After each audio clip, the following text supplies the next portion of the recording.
Hey, welcome back to the channel. This is going to be a video on user permissions in SFTPGo FTP hosting software. SFTPGo is an FTP server software developed by a gentleman named Nicola Murin, not really sure how to say his last name. He goes by Draken, Drakkan, on GitHub.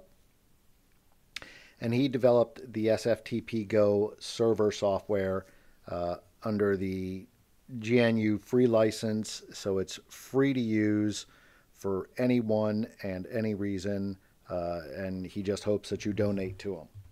And I recommend that you donate to him. This is a really good software for anybody who's trying to set up a secure FTP to be able to share files with family, friends, just for whatever your own personal usage that you may need.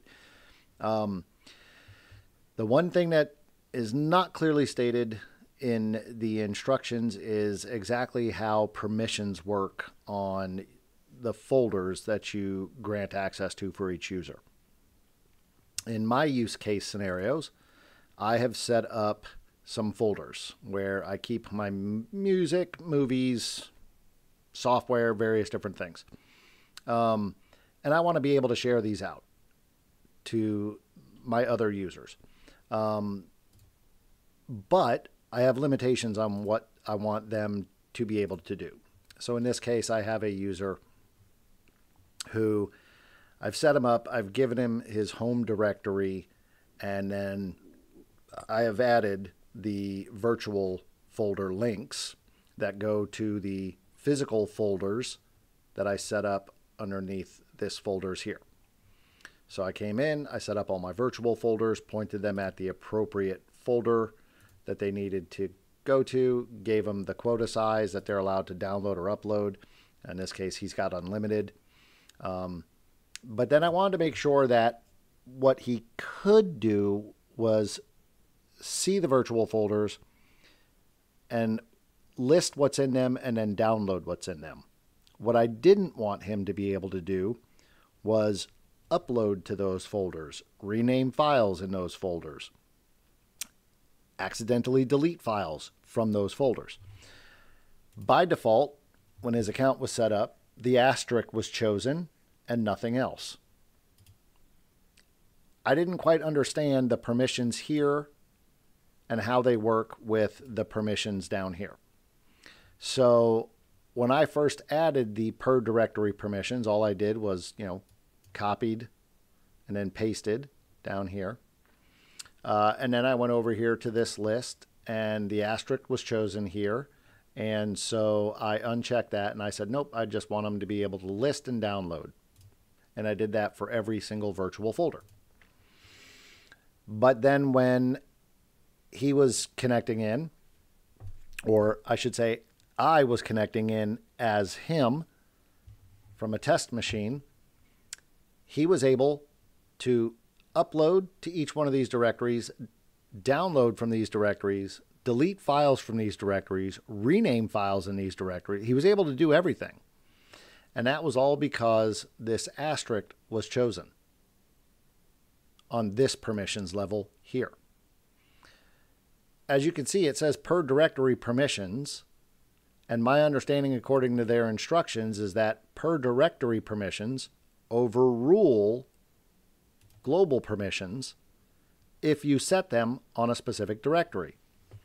That doesn't quite work exactly as stated. The reality is that if a user's home directory permissions, which is what this is really called here, this should be relabeled to home directory permissions. If they're set to asterisk, they get everything, including upload, download, delete, rename, any of the permissions listed here, they get them even on the virtual directories, regardless of what you set over here. So in order to truly lock it down to where they can do whatever they want in their home directory, but then are limited to what they can do with the virtual directories, you have to take away this asterisk. You cannot have it checkmarked. You cannot have it in there. You have to take it out and then just choose what few permissions you have. This particular user, I'm giving them the ability to list what's in the home directory, download from the home directory, upload to the home directory, overwrite files in the home directory, rename files in the home directory, and then delete files in the home directory.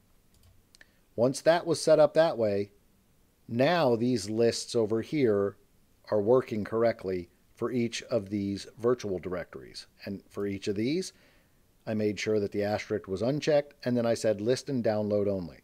That's all I want them to do on these virtual directories is list what's in them and then download what's in them. I do not want any uploading, overwriting, renaming, deleting, any of that.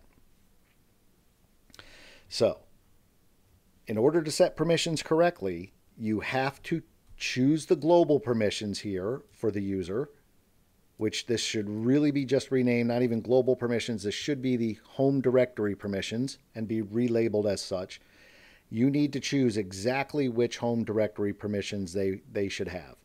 You don't want them to have asterisk.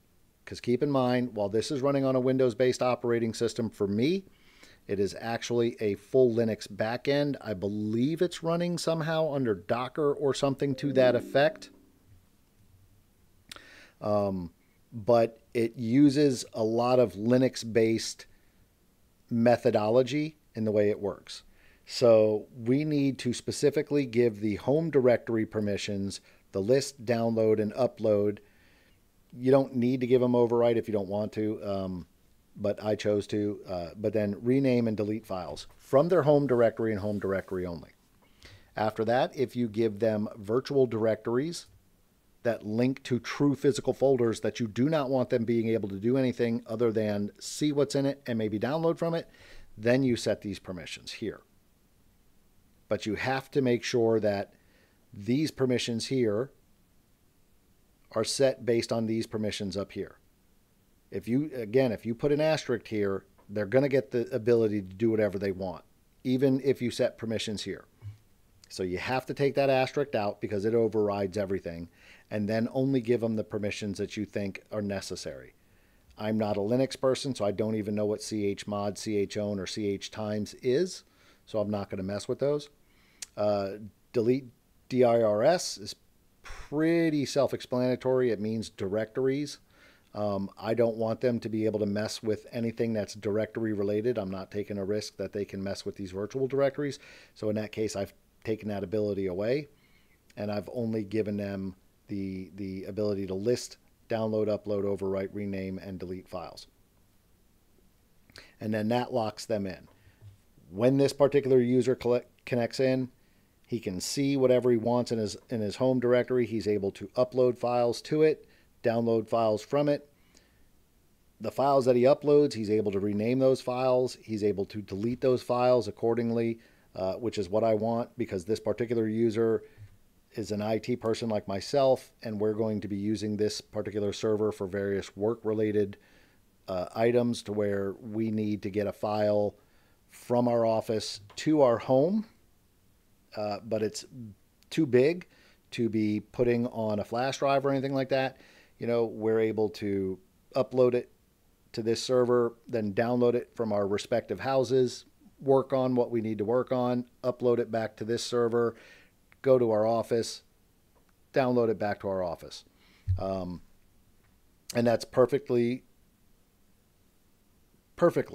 working as expected now that I've got the permissions corrected.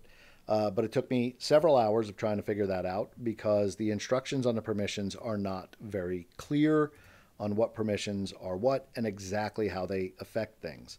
It's not clearly stated that you cannot use the asterisk on the home directory permissions if you're going to be setting virtual directory permissions, because it will override the virtual directory permissions, even though it says the virtual directory permissions take precedence over the home directory permissions. It's not exactly correct. That asterisk gives everything access, irregardless. So you got to take it out of the home directory. And again, this should really be renamed home directory. I don't know how many times I can state that because it's not clear. So the best way to do it, set up this permissions locations with list, download, upload, rename, delete, whatever your choices are, and then go in and set your virtual directory permissions. Once that's done, you hit the submit, it locks everything down, and then users can use it accordingly. And so that is how you set up the permissions properly on SFTPGo.